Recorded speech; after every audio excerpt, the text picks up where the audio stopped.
नमस्कार विद्यार्थी मित्रांनो, स्वागत आहे आपल्या या यूट्यूब चॅनलवर। आज आपण मराठी व्याकरण या विषयावर संभाव्य प्रश्न बघणार आहोत, जे भविष्यात परीक्षेमध्ये तुम्हाला नक्कीच उपयोगी पडेल। चला तर सुरुवात करूया। पहिला प्रश्न, संयुक्त नसणारा स्वर ओळखा। संयुक्त स्वर म्हणजे दोन स्वरांचा मिलाफ, दोन स्वर मिळून तयार झालेले। तर एकूण मराठी व्याकरणामध्ये 4 संयुक्त स्वर आहेत। तर ते कोणकोणते आहे? ए, आई, ओ आणि औ हे 4 स्वर आहेत। तर दिलेल्या पर्यायापैकी जो तिसरा पर्याय आहे, जो ई, हा ऱ्हस्व स्वर आहे, म्हणून पर्याय क्रमांक 3 बरोबर उत्तर होईल। पुढे, म्हणजे, कारण आणि यास्तव ही कोणती अव्यय आहेत? तर ही जी अव्यय आहेत, ही सगळे शब्द 2 वाक्य, 2 विचार किंवा 2 भाग एकत्र जोडतात, म्हणून हे उभयान्वयी अव्यय आहेत। पर्याय क्रमांक 2 बरोबर उत्तर होईल। पुढे, उठ या शब्दापासून अभ्यस्त शब्द बनवा।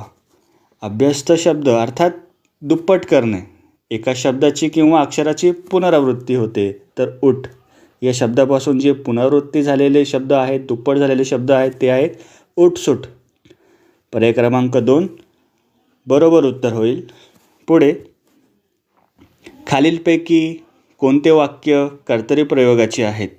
तर मित्रांनो, कर्तरी प्रयोगामध्ये कर्ता हा राजा असतो, म्हणजे कर्त्यानुसार क्रियापद बदलते। तर दिलेल्या पर्यायामध्ये जो चौथा पर्याय आहे, तो कर्तरी प्रयोगाचे उदाहरण आहे। कारण मित्रांनो, जर आपण क्रियापद बदललं, म्हणजे तोच्या जागी ती हा स्त्रीलिंगी रूप घेतला, तर ती आंबे खाते, तर क्रियापद बदलतोय, म्हणून हे कर्तरी प्रयोगाचे उदाहरण आहे। पर्याय क्रमांक 4 बरोबर उत्तर होईल। पुढे, अनुनासिक नसणारे व्यंजन ओळखा। अनुनासिक, तर मित्रांनो, मराठी वर्णमालेत एकूण 25 स्पर्श व्यंजने आहेत। त्यात कठोर, मृदू, अनुनासिक अशी त्यात विभागणी केलेली गेलेली आहेत। जे नाकावाटे जे उच्चार करतो आपण वर्णाचे, त्याला आपण अनुनासिक म्हणतो। तर त्यामध्ये न, म आणि न, बाणाचं न, हे जे आहेत हे अनुनासिके आहेत। पण मित्रांनो, जो पर्याय क्रमांक 1 आहे, तो डमरूचा ड आहे, म्हणून हे व्यंजन आहेत, अनुनासिक नाहीत। पर्याय क्रमांक 1 आपला बरोबर उत्तर होईल। पुढे, ऊन, हून हे कोणत्या विभक्तीचे प्रत्यय आहेत? तर विभक्तीवरील प्रश्न आहे हा। तर ऊन, हून हे पंचमी विभक्तीचे ते उदाहरण आहे। विभक्ती म्हणजे मित्रांनो, वाक्यातील नामांचा व सर्वनामांचा क्रियापदाशी व इतर शब्दांशी संबंध दर्शवितो, तो विभक्ती आपण त्याला म्हणतो। आणि मित्रांनो, पंचमी या विभक्तीचा कारकार्थ जर विचारला गेला, तर त्या विभक्तीचा कारकार्थ आहे आपादान। पुढे, मनुष्य या शब्दाचे भाववाचक नाम कोणते? भाववाचक नाम अर्थात एखाद्या गोष्टीचा गुण अथवा अवस्था किंवा भाव दर्शविणारे शब्द, त्याला आपण भाववाचक नाम म्हणतो। तर दिलेले जो पर्याय आहे मित्रांनो, त्यामध्ये मानव हा काही गुण नाही, माणूसही नाही, मनुष्यत्व हा गुण आहे मित्रांनो। कारण मनुष्यत्व म्हणजे मनुष्य असण्याचा गुण, म्हणून पर्याय क्रमांक 3 आपला बरोबर उत्तर होईल। पुढे, लिंग ओळखा। सोने, तर जे सोने आहेत, तर ते कसं ओळखणार मित्रांनो आपण? ते स्त्रीलिंगी आहे का, पुल्लिंगी आहे का, नपुंसकलिंगी आहेत? तर सर्वनाम लावून ते आपण चेक करूयात। तर आपण काय म्हणूयात? तो सोने म्हणतो का आपण? तर असं ते आपण म्हणतो ते सोने, म्हणजे ते नपुंसकलिंगी आहेत। पर्याय क्रमांक 1 बरोबर उत्तर होईल। पुढे, समुद्र या शब्दाचा समानार्थी शब्द कोणता? समुद्राला मित्रांनो समानार्थी असलेला शब्द दिलेल्या पर्यायापैकी जो आहे, तो पर्याय क्रमांक 1 रत्नाकर आपला बरोबर उत्तर होईल। आणखी मित्रांनो कोणकोणते आहेत? रत्नाकर आहेत, सागर असंही त्याला समानार्थी शब्द आहे, सिंधू, अर्णव हाही समुद्र या शब्दाला समानार्थी शब्द आहे, पर्यायी शब्द आहे. पुढे केलेला उपदेश निरर्थक ठरणे या म्हणीची या अर्थाची म्हण. केलेला उपदेश निरर्थक ठरणे अर्थात मित्रांनो केलेले कष्ट वाया जाणे. तर जो पर्याय आहे आपला पर्याय क्रमांक 1 पालत्या घड्यावर पाणी आपला बरोबर उत्तर होईल.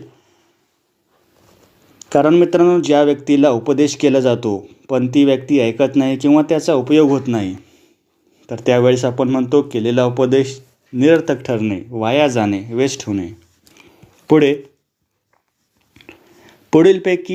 पुढील वाक्यातील अधोरेखित शब्दाची जात ओळखा.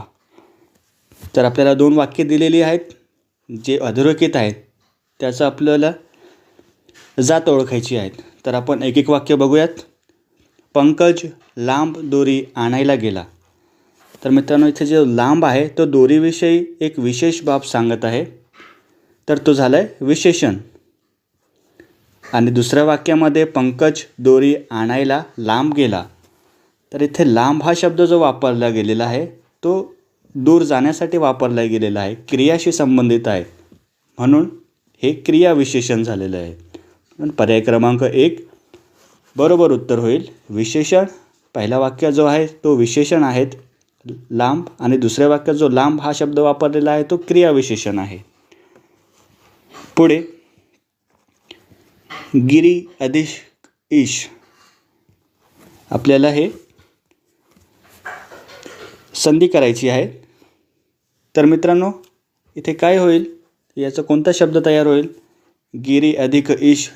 इथं ई हा जो आहे तो दीर्घ दिलेला आहे तर रची जी वेलांटी आहे ती दुसरी वेलांटी येईल, दीर्घ येईल म्हणून आपला पर्याय क्रमांक 3 बरोबर उत्तर होईल. पुढे खालीलपैकी सायास या शब्दाचा विरुद्धार्थी शब्द आहे. तर मित्रांनो सायास म्हणजे कष्ट करून तर त्याविरुद्ध काय शब्द होईल? विनायास. पर्याय क्रमांक 2 बरोबर उत्तर होईल.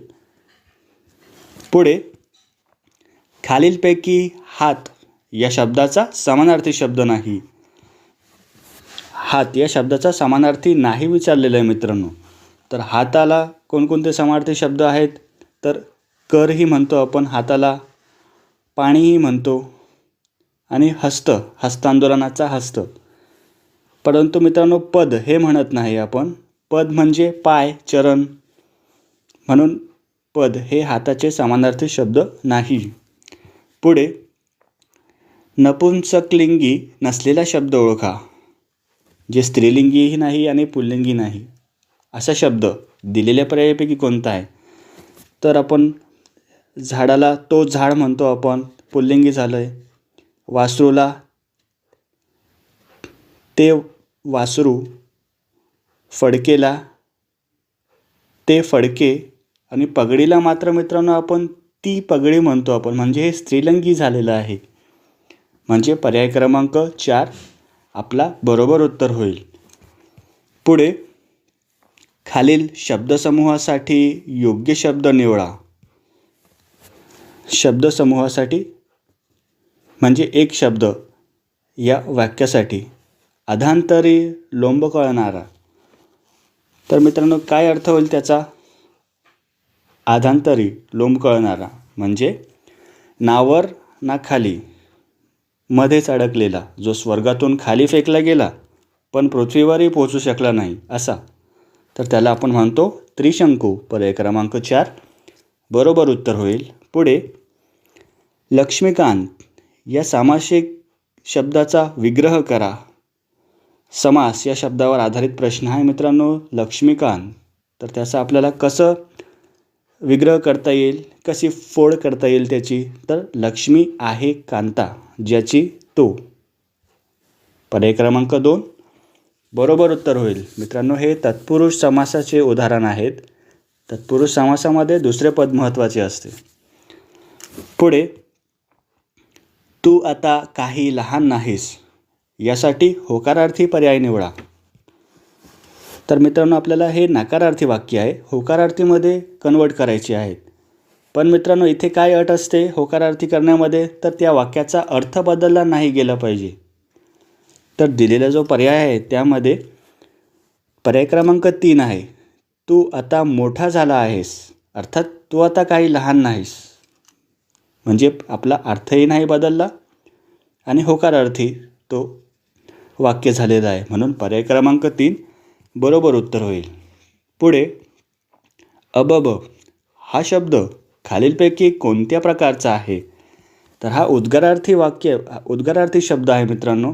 जेव्हा आपण आश्चर्यचकित होतो किंवा आपल्याला एक आश्चर्य होतं, दुःख होतं, प्रतिक्रिया व्यक्त करतो आपण त्या शब्दाने, तर हे जे शब्द वापरले जाते ते केवळ प्रयोगी अव्ययामध्ये ते वापरले जाते. पर्याय क्रमांक 1 बरोबर उत्तर होईल.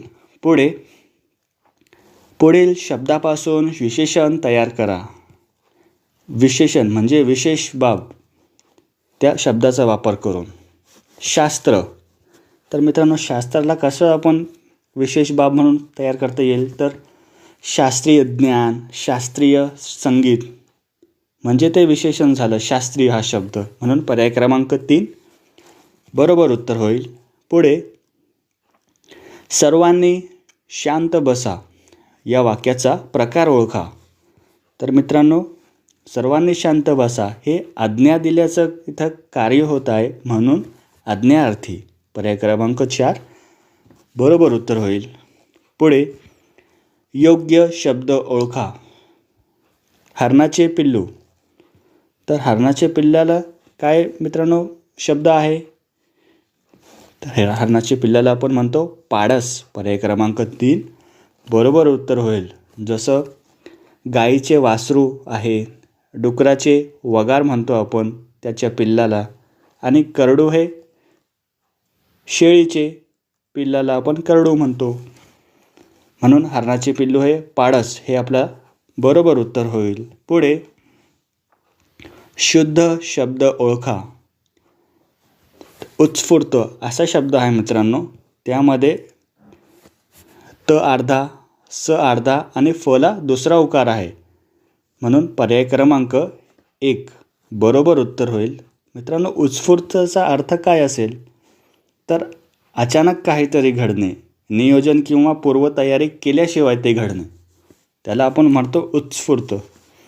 पुढे शब्द उच्चारल्याबरोबर विशिष्ट वस्तू, पदार्थ डोळ्यासमोर येतो, ती शब्दशक्ती. म्हणजे शब्दशक्तीचा त्यांनी अर्थ विचारलेला आहे ते. तर मित्रांनो, हे जे अर्थ सांगितलेला आहे तर ती कोणती शब्दशक्ती आहे? लक्षण आहे का, अभिधा आहे का, अभ्यस्त आहे? तिन्ही शब्दशक्ती आहे मराठी व्याकरणामध्ये. तर जो सीधा सिंपल आहे, जो उच्चारल्याबरोबर विशिष्ट वस्तू, पदार्थ डोळ्यासमोर येतो, त्याला आपण म्हणतो अभिधा शब्दशक्ती. पर्याय क्रमांक 2 बरोबर उत्तर होईल. यामध्ये शब्दाचा थेट, मुख्य आणि प्राथमिक अर्थ तो आपल्याला समोर येतो, म्हणजे सरळ अभिधा व्यंजन, अभिधा शब्दशक्ती. पुढे मित्रांनो शेवटचा प्रश्न, मिश्र वाक्य ओळखा. तर मिश्र वाक्यामध्ये काय असतं मित्रांनो, पहिलं वाक्य हे दुसऱ्या वाक्यावर अवलंबून असते. तर दिलेल्या पर्यायामध्ये जो पहिला पर्याय आहे, पर्याय क्रमांक 1, उद्या सुट्टी मिळाल्यावर मी तुझ्या घरी येईल. कारण मित्रांनो हे पहिले वाक्य हे दुसऱ्या वाक्यावर आधारित आहे, अवलंबून आहे, म्हणून पर्याय क्रमांक 1 बरोबर उत्तर होईल. मित्रांनो, हे 25 प्रश्न आपण बघितलेले आहेत, जे भविष्यात तुम्हाला नक्कीच उपयोगी पडेल. व्हिडिओ आवडल्यास व्हिडिओला लाईक करा, चॅनलला सबस्क्राईब करा. काही शंका असेल तर कमेंट बॉक्समध्ये नक्कीच कमेंट करा. जय हिंद, जय महाराष्ट्र.